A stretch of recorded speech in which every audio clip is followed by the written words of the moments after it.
Let's do it. Sounds great. This is the Trade Show's Unhinged podcast, a podcast from the Facebook group You Know You Work in Trade Shows When. This podcast centers on trade shows, live events, and experiential marketing activations in today's world. Your hosts are Todd and Mike, who is the owner of Showbox Exhibits and the creator of the Facebook group You Know You Work in Trade Shows When, and Mike Morrison, Vice President of Sales for WS Display. The clock is ticking, so let's get busy and get to it, and we'll do just that after this. Need a presenter? Your Event Audio has you covered. Closed-circuit audio equipment with turnkey operation at your trade show booth, live event, or private event. YourEventAudio.com is the place to go. DJ services, MC talent, and a whole lot more. Check out YourEventAudio.com today.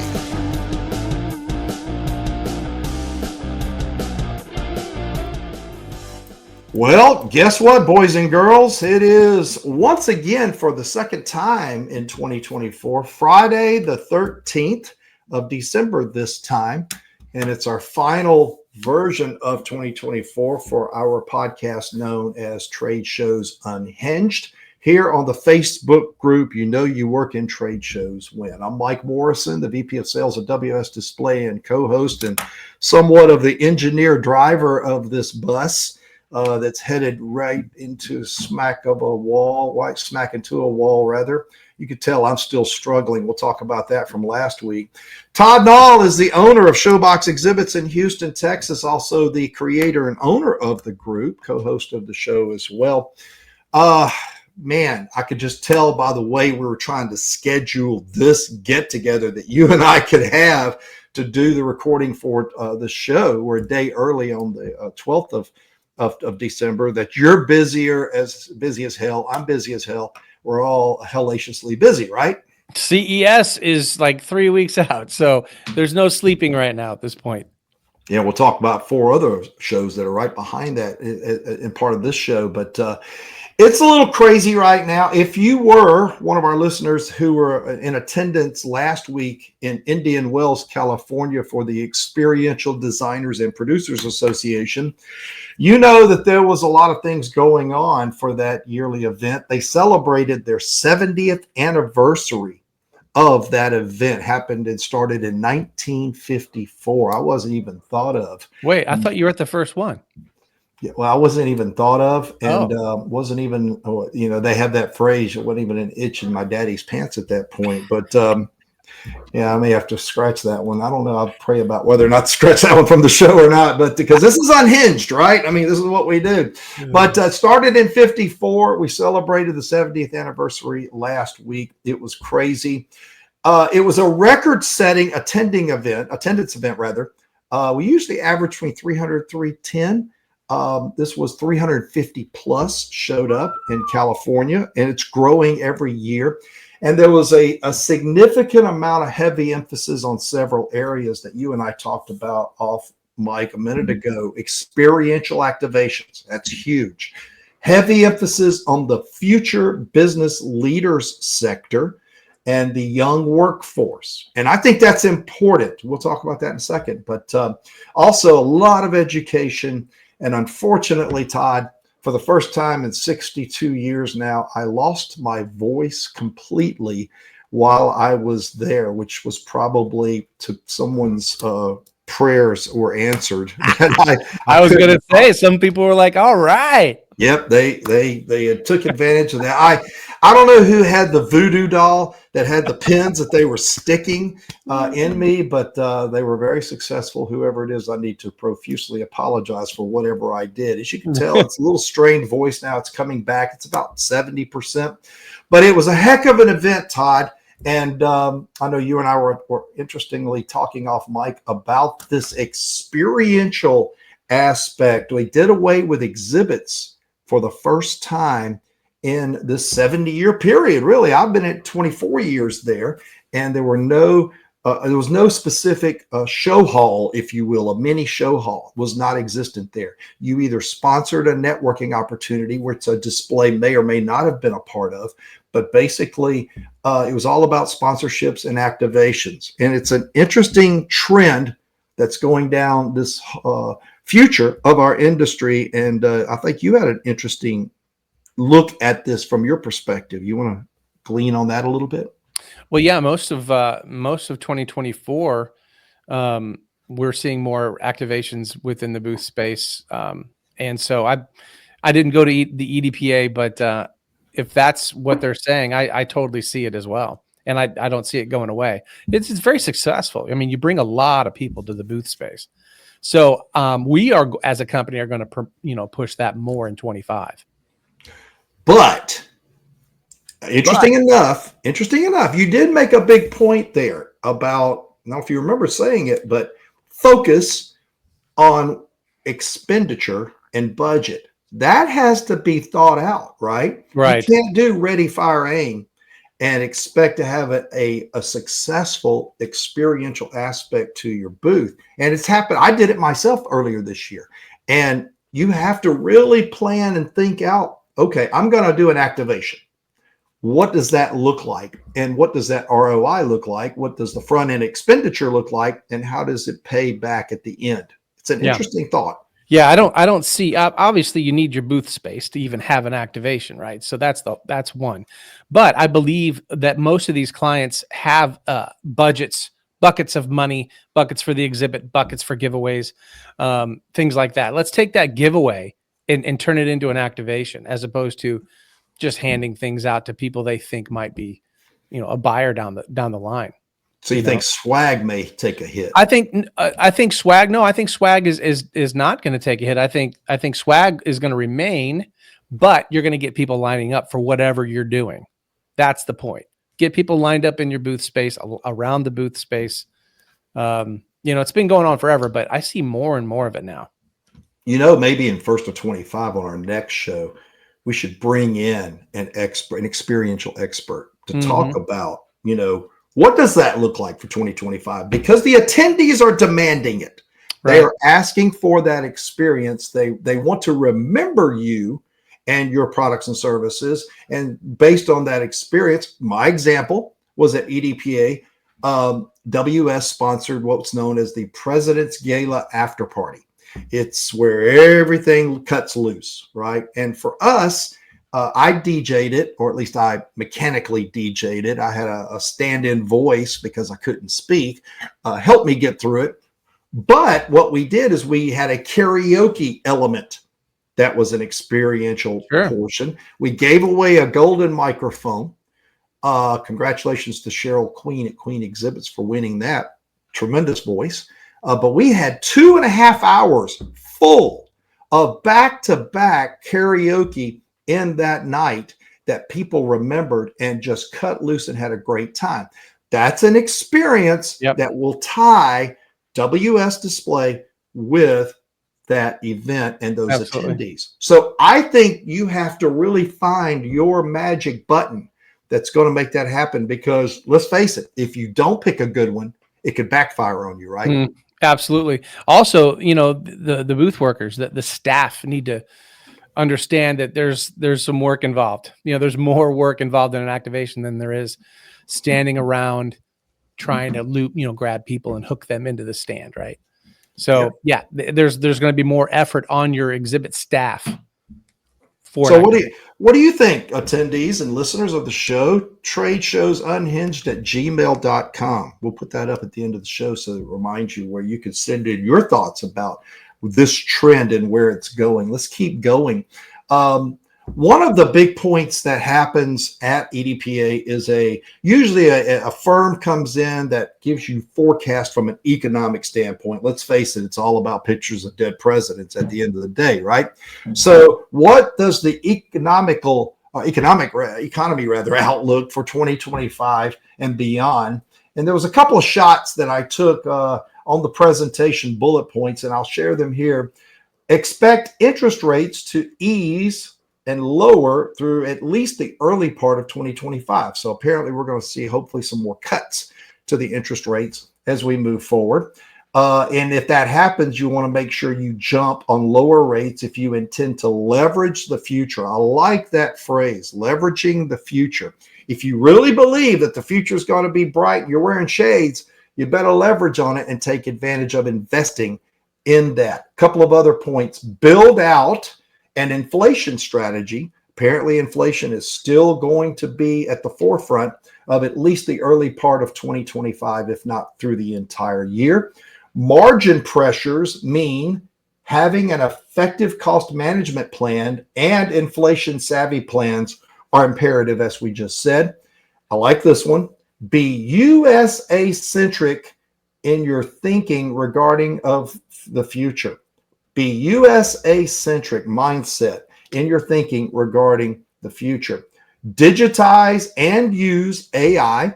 They strongly stress that. Maximize competitive advantages. Duh.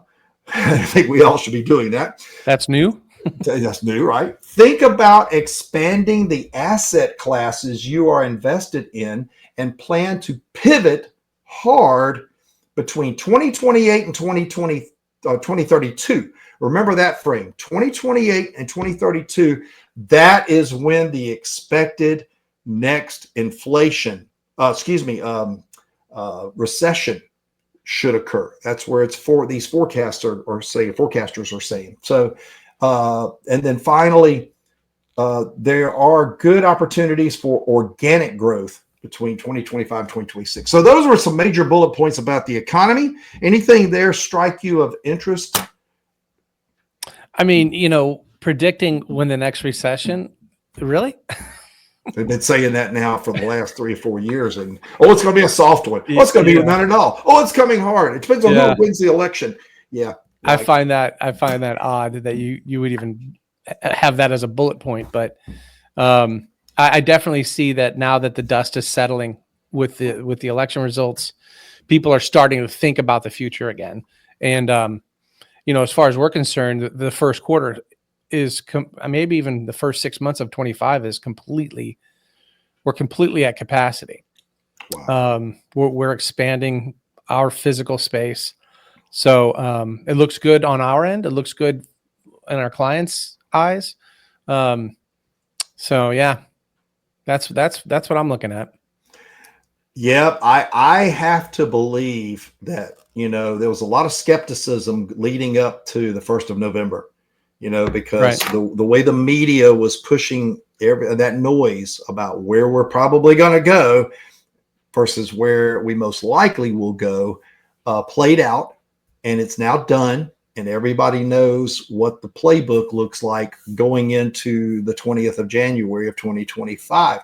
And speaking of January of 2025, it's our last points here, is, in my opinion, the 5 big shows that happened that set the tone for quarter 1, 2025. And we all know what they are. CES between January 7th and 10th in the Convention Center in Vegas. World of Concrete happens a couple of weeks after that, same facility. NAMM happens in Anaheim between the 23rd and 25th. Surfaces handling in Mandalay Bay, the 27th through the 30th. And then the 12th through the 14th at Javits is the Retail Federation show, which that even has its own set of expectations moving into 25 from a retail standpoint.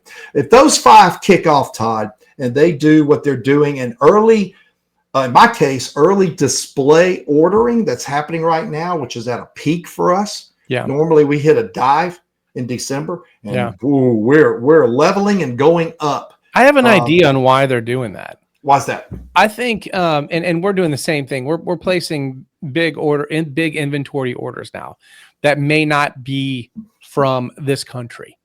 You're going to get, you're expecting tariffs from Canada, Mexico, China. So I think a lot of companies are starting to stock up on things that they may be purchasing to try to maybe mitigate some of the early tariffs that might come down, if they come down at all. That could be a reason why you're seeing that spike.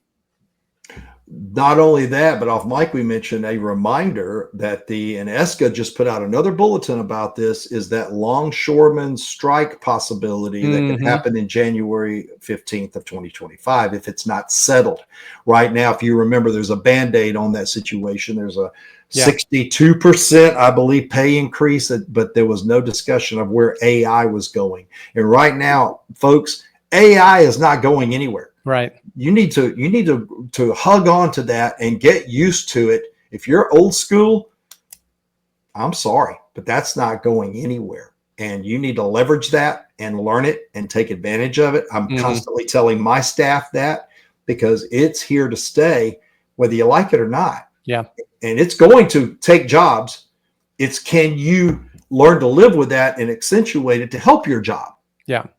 I think that's just my gospel of Mike. But 1st of January, it'll be real interesting to see where it goes. We'll get a lot of feedback from you guys. Hopefully we can get some emails back on these topics, but we're going to take a quick break. When we come back, we have 2 questions we want to ask each other and get our replies about 2025. We'll do that right after this. Showbox Exhibits, headquartered in Houston, Texas, where they specialize in design, fabrication, and management of your trade show displays. At Showbox, the difference starts with listening to fully understand the unique brand story that's needed. Then they create an innovative, compelling concept that reflects specific event objectives. From static trade show displays to fully custom oversized exhibits featuring multimedia graphics, Showbox brings your company's message to the masses. Showbox is a trade show, convention, and environment design agency that is full service from start to finish. They're based in Houston, Texas, but they serve worldwide. They've been creating exhibits for over 20 years. Showbox Exhibits at showboxexhibits.com. From light boxes, towers, counters, and back walls to turnkey custom exhibits, WS Display is your partner in providing quality displays at extremely aggressive pricing to fit any reseller's budget.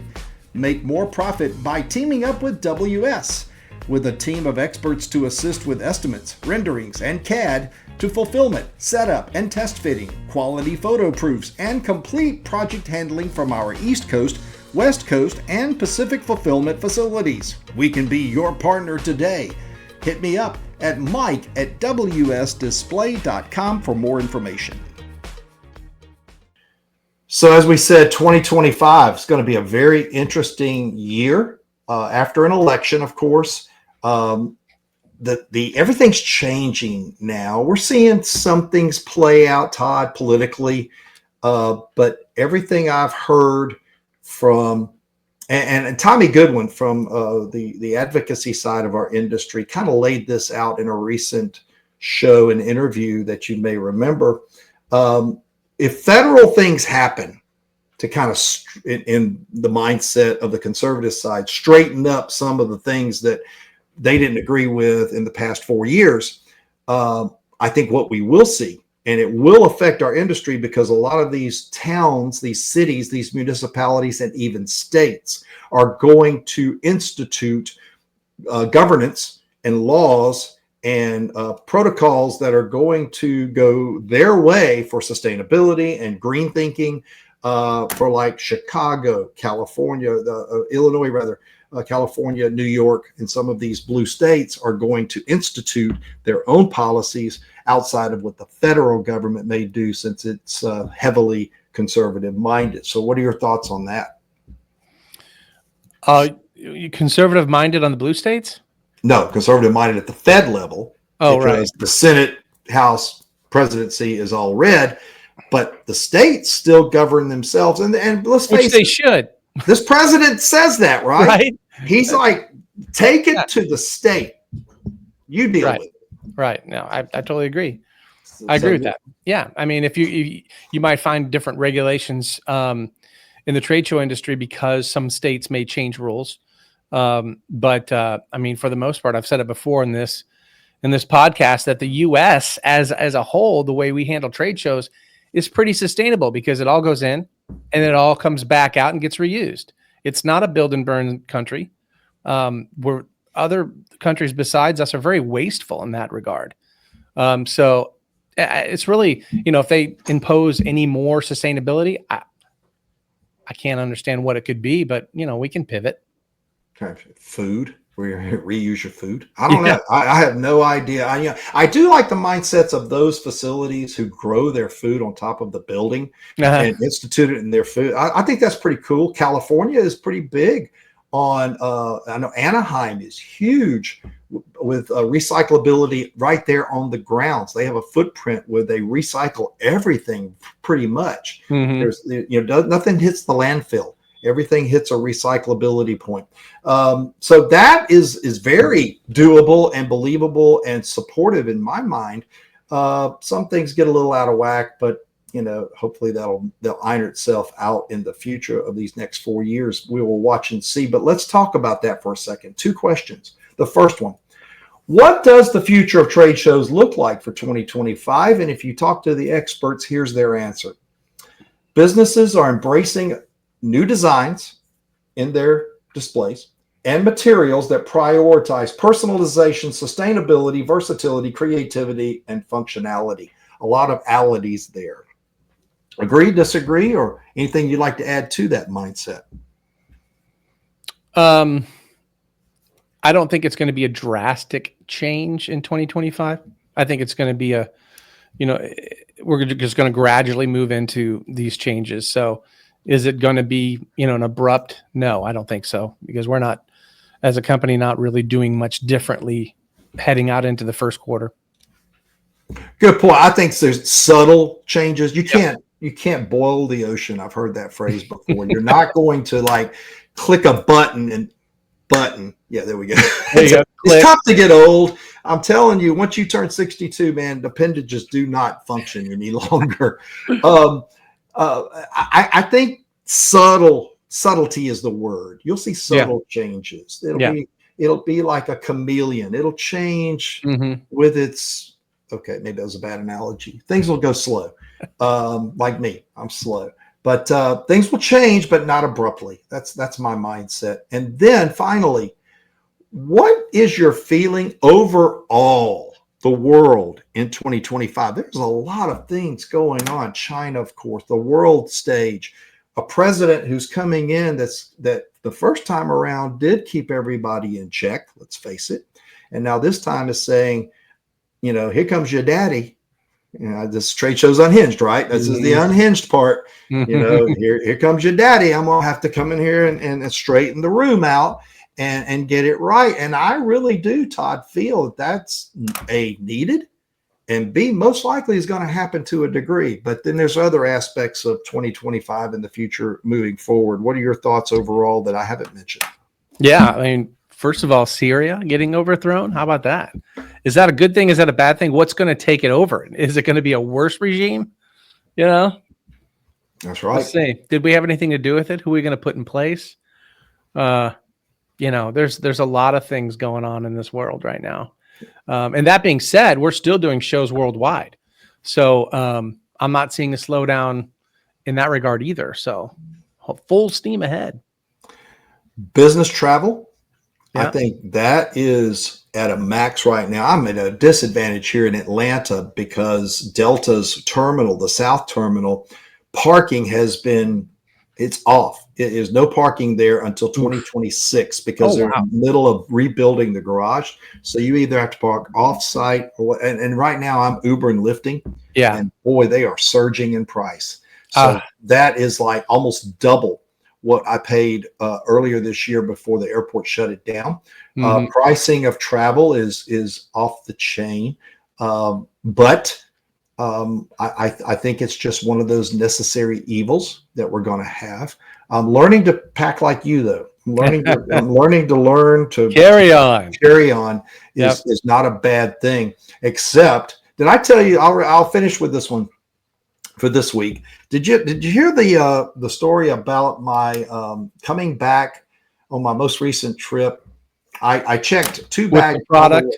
Yeah. They got me for shaving cream and hair mousse stuff, right? But I remember sharing this because inside the fork, knife, and serrated knife, camping thing was sitting there jingling, and in their face, and right in his face, and there's like, you can't do this, man. You'll set a bomb or do something, but you can go cut somebody. I'm still a little. I still see a lot of that happening in TSA. It's just one of those necessary evils. I'm not saying TSA is bad. I just wish they'd kind of use some common sense here and there.